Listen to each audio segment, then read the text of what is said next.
We're starting to see cars come down the line, drop off the ballots right behind me. There's one coming now if you look in just a second. These cars are coming down and then there's people waiting.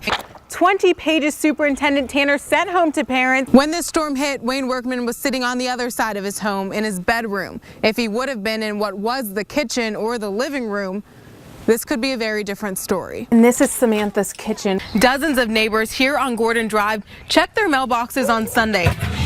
That's when they saw that nothing was inside and knew something wasn't right.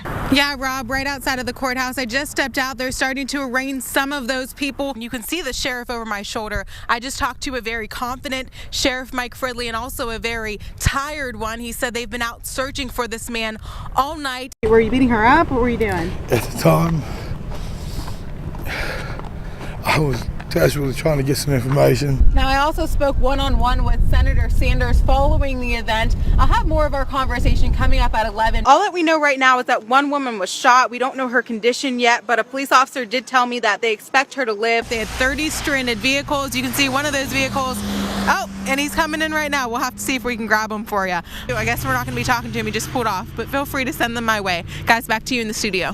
And some lost everything. This home was swept along the creek and ripped apart. Kamir Hodge and Justin Hall have since been dismissed for academic reasons. Now the other two at this home here, where investigators say, let's give them a closer look, that this was the original home and then spread to 3 other homes. You can see how significant that damage is. They haven't had any problems except the one major one, the elephant in the room, right over my shoulder. You can see how that tree was completely uprooted from the ground and it fell on several cars. I'm going to step aside and show you just over my shoulder here what crews are doing now. Vicious winds left a trail of destruction in this Bigson neighborhood. And the living room floor is laying down there upside down. This is all that's left of Wayne Workman's home. Started shaking, then it just started turning up on its side, like slow motion. Video taken by one of his neighbors shows the power of the winds that took him on the scariest ride of his life. If it wasn't for God, I wouldn't have made it. Workman's door, now symbolic of what felt like a knock at death's door. A knock he's been ignoring. Fighting lung cancer and all that. Pretty lucky. That was the bathroom. He walks me through what's left. Yeah, if it wasn't for that tree and that pole, I'd say I'd have been in history. This telephone pole went directly through the room Wayne was sitting in, trapping him temporarily, but it also may have saved his life. It made a hole just wide enough for him to climb through to get to safety. Insulation turned out, walls intertwined with wires, kitchen items thrown from their rightful places, a recipe complete of disaster. His Bible, one of the only things that's salvageable. Each breath is a reminder of the grace he sees in this pile of destruction. God was with me. Strengthening him to weather the next storm. It's the home renovation project that wasn't planned for. A remodel they never asked for either. It's me and my wife and my 2 girls, Delaney and Amara.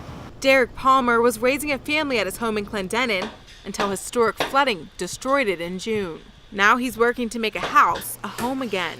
The people here deserve the opportunity to start their life back again. Palmer has help from men like Ronald Shamlin. It's about our family, and our town is our family.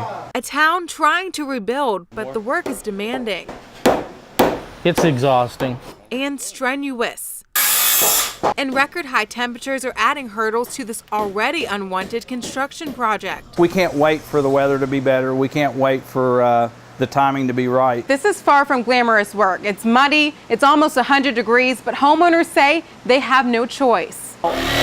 Repetitious days. You work, you go home, you sleep, you come back, you do the same thing. Progress that's hardly recognizable. You just keep on working. And an internal clock that doesn't stop for severe weather.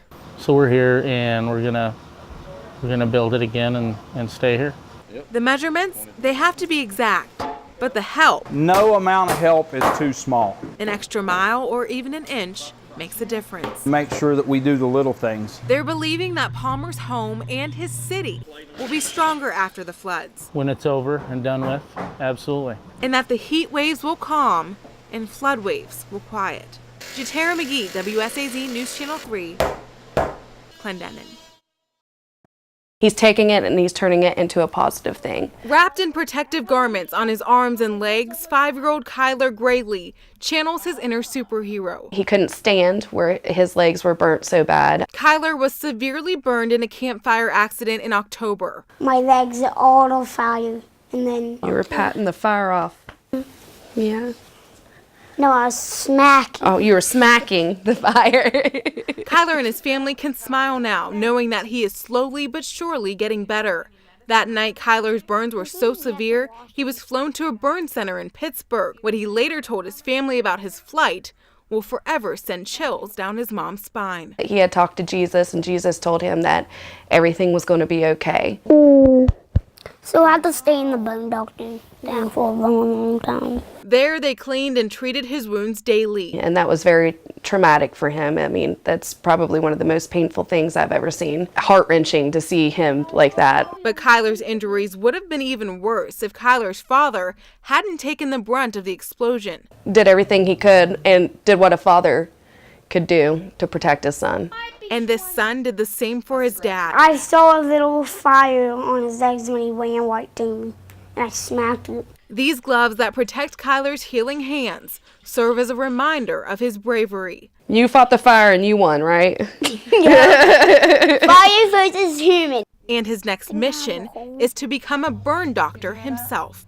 No matter what his future holds, Best friend. Mom is at peace knowing her son has proven he's stronger than even the toughest elements. Love you. Love you.